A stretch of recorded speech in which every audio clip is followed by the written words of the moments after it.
The stench of rot and gunpowder lingered in the air as Logan Hayes stirred from his uneasy slumber. His fingers twitched over the grip of his M1911, a habit he'd developed during his years of service. The world had ended, but survival was still a battlefield. Logan adjusted his tactical vest, eyes scanning the abandoned storefront he had taken refuge in. The glass windows were smeared with old blood, and overturned shelves formed a crude barricade against the outside world. He hadn't seen another living soul in days. The undead, though? Always nearby. A distant scream pierced the silence. Logan's training kicked in. He sprinted toward the sound, weaving through burned-out cars and shattered debris. Rounding a corner, he spotted the source, 3 zombies dragging a struggling girl toward an overturned truck. She couldn't have been older than 12, her thin arms flailing as she fought against the rotting hands. Her screams were hoarse, desperate. Logan didn't hesitate. He raised his rifle, steady despite the adrenaline coursing through him. 3 shots, 3 bodies dropping to the pavement. The girl collapsed, panting, as Logan rushed to her side. "You hurt?" His voice was gruff, but his eyes softened when she shook her head, fear evident in her wide brown eyes. "Why, you're not one of them," she whispered. "Not yet," he replied, offering a hand. "What's your name?" "Emily." "All right, Emily. We gotta move." Logan didn't wait for her to argue. The shots had drawn attention. Shambling figures emerged from alleyways, their guttural moans growing in number. "Stay close." Logan led her through the wreckage of downtown, weaving between abandoned vehicles and keeping his rifle ready. Every shadow felt like a threat, every alley a potential death trap. They reached a deserted apartment building, the door barely hanging on its hinges.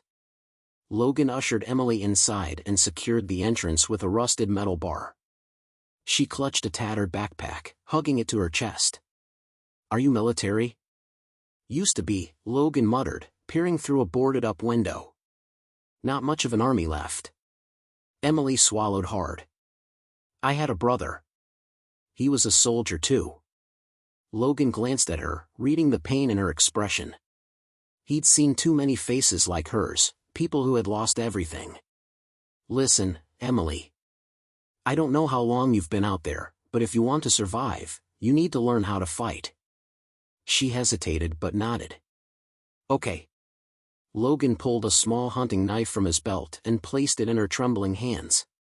"First lesson, never let fear paralyze you." A sudden thud against the door made them both freeze. A single, hungry moan echoed through the room. Then another. And another. Logan gritted his teeth. The horde had found them. "Get ready," he said, his voice calm despite the danger. "This is your first test." Emily tightened her grip on the knife as the barricade shuddered under the weight of the dead. Outside, the city groaned with the sound of the damned. The barricade rattled violently as the undead pushed against it, their grotesque fingers clawing at the wood. Logan motioned for Emily to step back, keeping his rifle trained on the door. He had no intention of getting overrun. "Stay close to me," he instructed, voice firm but steady. Emily nodded, clutching the knife with white-knuckled fingers. The door splintered, and the first zombie pushed through. Logan fired a single shot, dropping the creature instantly. More followed, their hollow eyes fixed on their prey. "Move!" Logan grabbed Emily's arm and pulled her toward the stairwell. They bounded up 2 flights, Logan slamming the door behind them. But they couldn't stay here. The noise would draw more. "There's a fire escape," Emily panted, pointing down the hall. Logan led the way, kicking open a window and climbing onto the metal platform. He reached for Emily just as another undead burst through the door behind them. Without hesitation, she drove the knife into its throat, twisting hard like Logan had taught her. The zombie gurgled, fell to its knees, and went still. "Good work," Logan muttered, impressed. "Now let's go." They climbed down the rusted ladder and hit the ground running. Logan guided them through the alleys, using back streets to avoid open roads swarming with the infected. After nearly an hour, they reached an old warehouse on the city outskirts. Logan knocked 3 times on the steel door. A moment later, a slot slid open, revealing a pair of wary eyes. "You alone?" a gruff voice asked. "2 of us." "Open up, Ramirez." The door creaked open, and they slipped inside. The air smelled of sweat and old gunpowder. Crates of scavenged supplies were stacked against the walls. A dozen people stood inside, men and women, all armed, some looking as battle-hardened as Logan, others visibly weaker.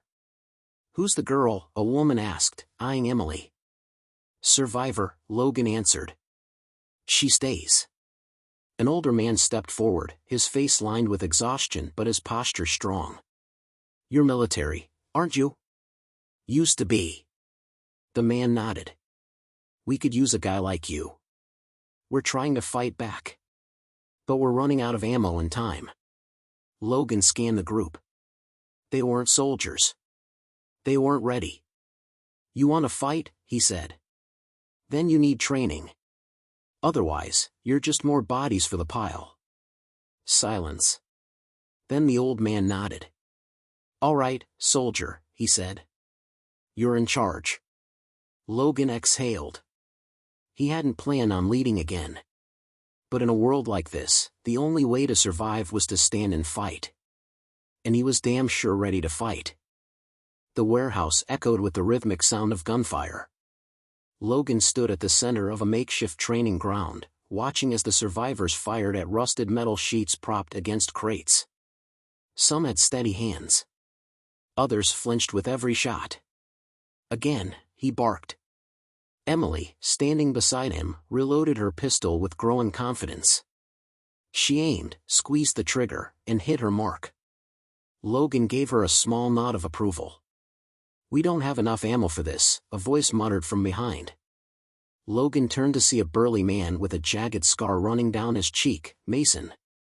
He had the look of someone used to being in charge, and he didn't like that Logan had taken his spot. "You want to die because you can't hit a target?" Logan shot back. Mason scowled but didn't argue. Logan knew men like him, prideful, dangerous when desperate. And something about the way Mason carried himself made Logan uneasy. Before he could press further, a woman burst into the room. Walker spotted near the perimeter. Logan motioned for Ramirez and 2 others to follow. They reached the northern fence where a single zombie was caught in the barbed wire, snarling and writhing. "Not just one," Ramirez said, pointing past the fence. Logan's stomach clenched. More figures moved in the distance, too many to be random stragglers. This was a horde. Where the hell did they come from? Logan muttered. Mason crossed his arms. Maybe they followed someone back here. His eyes flicked toward Emily. Logan stepped forward, his voice cold. "You accusing a kid?" Mason smirked. "All I'm saying is we didn't have this problem before you 2 showed up." Logan wasn't buying it. He turned back to Ramirez. "We need to reinforce the entrances. Get the barricades up, now." Ramirez nodded, but Mason lingered, watching with a calculating expression. That night, Logan barely slept. Something wasn't right. He was on watch duty when he heard voices near the back exit. Quiet, hurried whispers. He crept forward, rifle raised. Mason stood near the door, speaking with a stranger, a man in ragged clothes, armed to the teeth. "Tomorrow night," Mason muttered. "I'll leave the back door open. Just hold up your end." Logan's blood ran cold. A deal. Mason was selling them out. Logan stepped from the shadows, gun aimed squarely at Mason's head.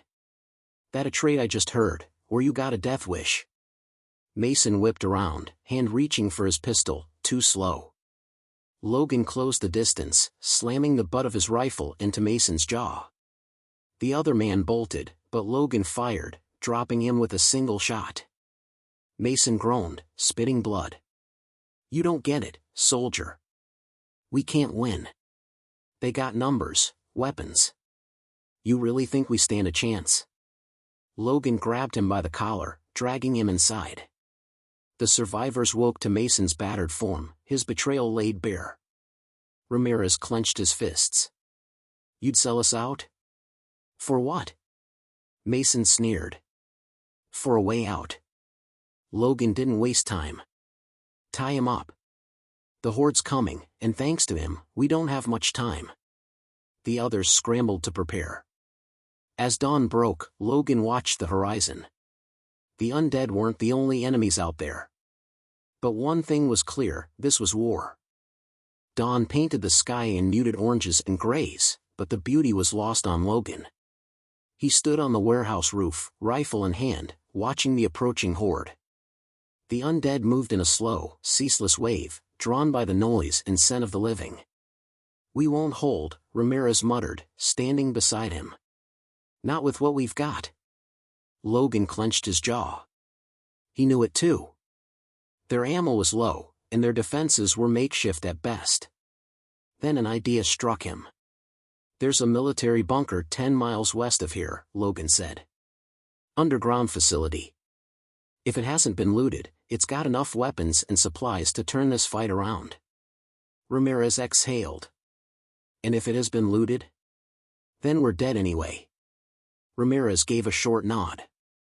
"I'll gather a team." Logan descended into the warehouse, where the survivors were tense, whispering about Mason's betrayal and the horde outside. Mason himself was tied to a chair in the corner, glaring at Logan.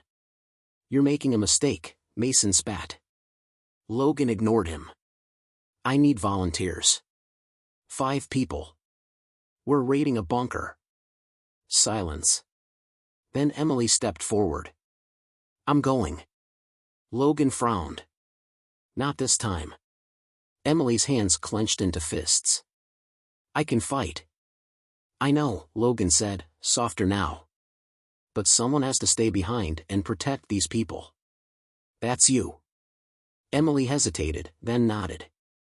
Ramirez, 2 others, Davis and Malik, and a scout named Tasha stepped up. That made 5. The bunker. They moved fast, keeping to backroads and forests to avoid the undead.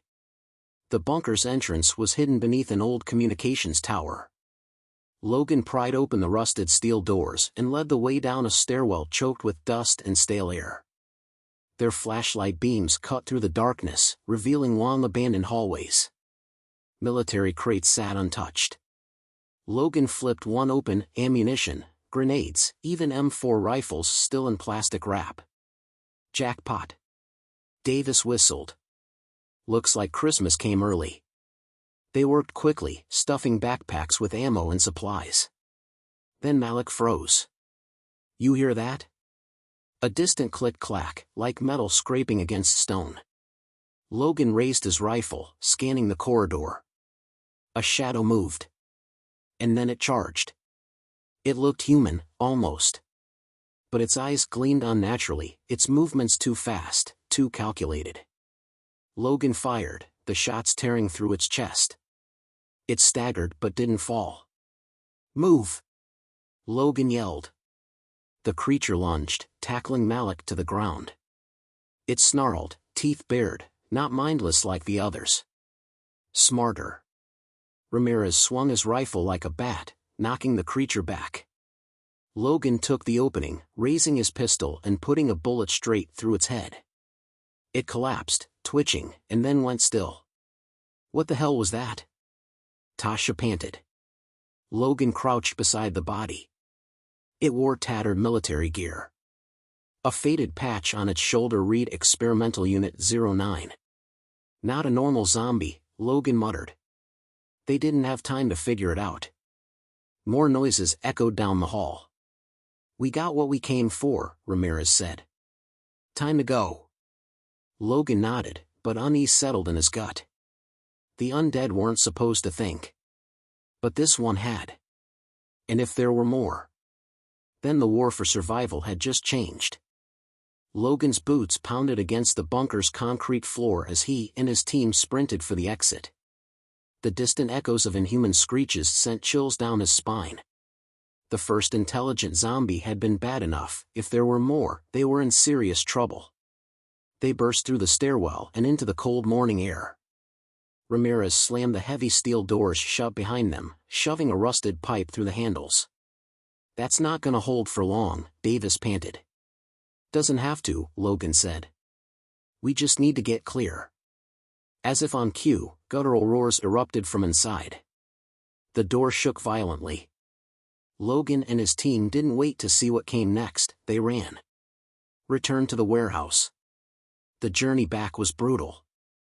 The streets were crawling with undead, forcing them to take detours through ruined buildings and abandoned alleyways. Every shadow felt like a threat. Every noise made Logan's trigger finger twitch.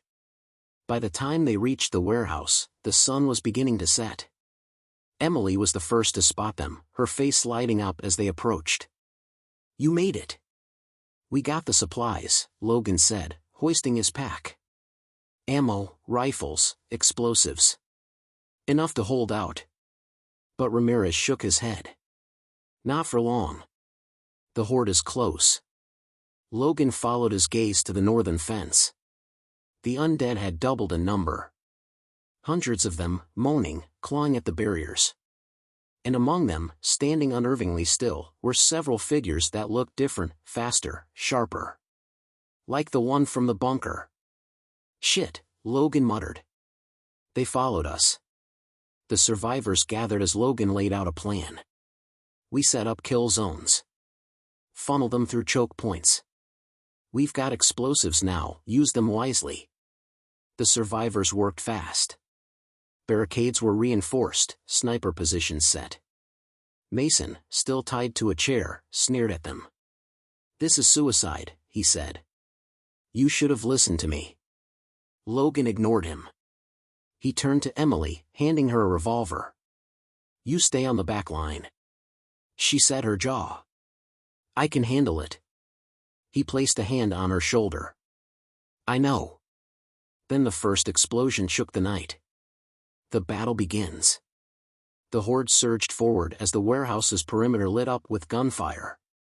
Snipers on the roof picked off the first wave, but the undead just kept coming. Then the intelligent ones attacked. They moved differently, dodging, climbing, thinking. One leapt over the barricade, landing inside before anyone could react. It ripped into a survivor's throat before Logan took it down with a headshot. "Hold the line," he shouted, reloading. The warehouse doors rattled under the force of the undead. Mason smirked. "Told you," he muttered. Then, with a hidden blade, he cut his restraints. Before Logan could react, Mason lunged, tackling him to the ground. "You doomed us all." Mason spat, pinning Logan. Logan gritted his teeth, slamming his elbow into Mason's ribs. They rolled, grappling in the dirt as the battle raged around them. A deafening crash interrupted them, the warehouse doors had given way. The undead poured inside. Logan grabbed Mason by the collar. "You wanted a way out?" Then he shoved him straight into the horde. Mason barely had time to scream before he was dragged down. Logan turned, heart pounding. The survivors were falling back, but the numbers were overwhelming. Then he heard Emily scream. He whipped around, one of the intelligent zombies had grabbed her, pinning her against a crate. Logan didn't think. He ran, firing as he moved. The bullets hit home, but the creature kept going. He tackled it, driving his knife into its skull. It convulsed, then went limp. Emily stared at him, eyes wide. "Logan." He turned. The horde had fully breached the warehouse. There was no holding them back. "We have to go," Ramirez shouted. "Now." Logan's mind raced. This wasn't a fight anymore. This was a retreat. The survivors scrambled for the emergency exit. As Logan ran, he glanced back at the warehouse, his home, now lost. But the war wasn't over. It was just beginning. Smoke and fire filled the air as Logan led the remaining survivors through the emergency exit. The warehouse was lost. The undead swarmed through its ruins, their guttural moans mixing with the last desperate screams of those who hadn't made it out. Emily stumbled, breath ragged, but Logan grabbed her arm and pulled her forward. "Keep moving." They sprinted through the alleyways, the sound of shuffling feet and inhuman growls growing louder behind them. Ramirez fired behind them, dropping a few of the faster ones, but they just kept coming. "This isn't gonna work," Ramirez panted. "We need to stand and fight before they catch up." Logan's mind raced. They needed high ground. A way to funnel the undead into a controlled kill zone. Then he saw it, a half-crumbled overpass up ahead. If they reached it, they could hold out long enough to thin the horde. "There!" Logan pointed. "We make our stand there." Setting the trap. They climbed the wreckage of an old bus to reach the overpass, using whatever debris they could to block the most accessible paths. Tasha set up the explosives from the bunker, rigging them to detonate when the largest part of the horde reached the center. Logan took a deep breath, gripping his rifle. "No retreat this time. We fight." The survivors nodded. No one had illusions of making it out alive, but they weren't going down without a fight. Then the horde arrived. The intelligent ones led the charge, scaling debris, searching for weak spots. The regular zombies followed in a relentless tide. Logan squeezed the trigger. Gunfire erupted. The first wave fell, but more climbed over their corpses. Ramirez took out a climber before it could reach their flank. Davis went down, screaming as he was dragged over the edge. Malik fought like hell until he ran out of bullets, then he fought with a knife. Emily stood beside Logan, picking off zombies with deadly precision. She had grown from the scared girl he first met. She was a warrior now. The explosives were their last hope. "Now!" Logan shouted. Tasha hit the detonator. A thunderous explosion ripped through the overpass, sending concrete and fire crashing down onto the horde below. The shockwave threw Logan backward. When he looked up, dust filled the air, and the moans had quieted. The horde was buried. Silence. Then, movement. A single shape rose from the rubble. One of the intelligent zombies. Half its face was gone, but it still stood, watching them. Studying them. Logan raised his rifle, but before he could fire, it turned and disappeared into the smoke. "That thing," Emily whispered. "It learned from us." Logan exhaled. They had won the battle. But the war had only just begun. As the sun rose over the ruined city, Logan knew one thing for certain. If humanity wanted to survive, they would have to evolve. Because the zombies already had.